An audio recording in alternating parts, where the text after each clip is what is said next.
semua yang sedang menonton video saya kali ini. Semoga selalu dalam keadaan sehat. Pada video kali ini, saya akan sedikit membahas mengenai periodisasi sastra kisah pada angkatan 50, beserta tokoh dan juga beberapa karya-karyanya. Sebelumnya, perkenalkan nama saya Eka Novitasari dari Tadris Bahasa Indonesia kelas 2D dengan NIM 216151096 UIN Raden Said Surakarta. Oke, langsung saja ke pembahasan kita yang pertama, yaitu mengenai beberapa tokoh dan juga beberapa karya-karyanya pada angkatan 50. Yang pertama, Adib Rosidi dengan karyanya Pertemuan Kembali dan juga Cari Muatan di Tengah Keluarga. Yang kedua, oleh Ali Akbar Nafis dengan karyanya Hujan Panas dan juga Robohnya Surau Kami. Yang ketiga, oleh N. Hadini dengan karyanya Dua Dunia dan Hati yang Damai. Dan yang terakhir, oleh Rama dan KH, Api Si Rangkap Priangan Si Jelita. Oke, lanjut saja ke pembahasan kita yang kedua, yaitu saya akan sedikit mengulas mengenai tadi karya sastra oleh Ali Akbar Nafis yang berjudul Robohnya Surau Kami. Sebelumnya kita kenal dulu ya, siapa itu Ali Akbar Nafis. Jadi Haji Ali Akbar Nafis merupakan seorang sastrawan, bangsawan dan juga pelukis serta politisi Indonesia asal Sumatera Barat. Beliau ini terkenal karena beliau mampu menciptakan cerita pendeknya yang berjudul Robohnya Surau Kami. Ali Akbar Nafis ini lahir di Kota Padang Panjang pada tanggal 17 November 1924 dan beliau meninggal pada tanggal 22 Maret 2003. Beliau juga pernah menempuh pendidikan di INS Kayu Tanam. Mungkin itu saja singkat cerita mengenai Haji Ali Akbar Nafis. Untuk selanjutnya saya akan mengulas sedikit cerita dari beliau, di mana judulnya itu Robohnya Surau Kami.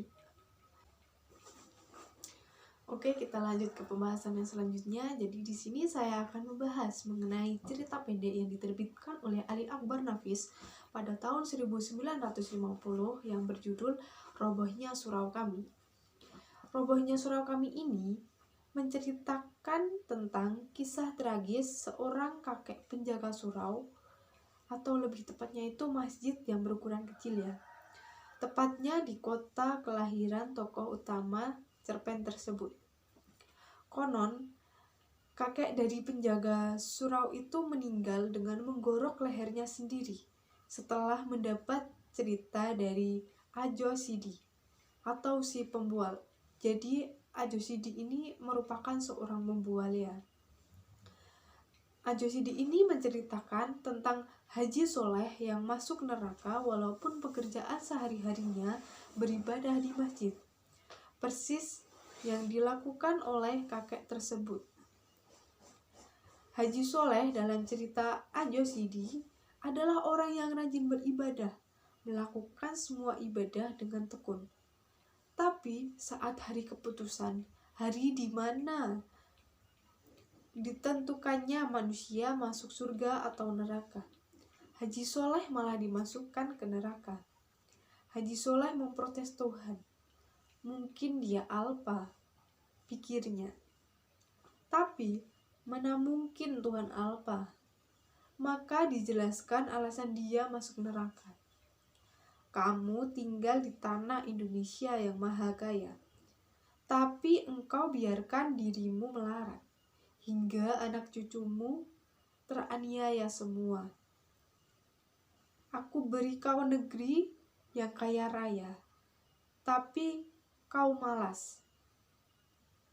Kau lebih suka beribadah saja, karena beribadah tidak mengeluarkan peluh, tidak membanting tulangnya. Jadi kakek itu merasa tersindir dan tertekan oleh cerita Ajo Sidi. Kakek itu memutuskan untuk bunuh diri. Dan Ajosidia mengetahui kabar bahwa kakek itu meninggal, berpesan kepada istrinya untuk membelikan kain kafan 7 lapis untuk kakek lalu pergi kerja. Setelah meninggalnya kakek tersebut, surau itu seperti rumah yang ditinggal penghuninya.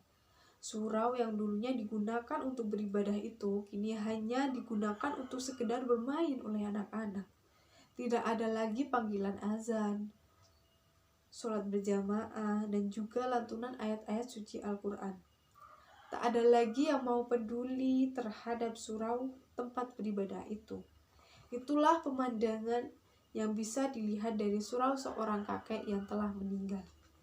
Mungkin sekian penjelasan dari saya, kurang lebihnya saya mohon maaf. Saya akhiri, wassalamualaikum warahmatullahi wabarakatuh.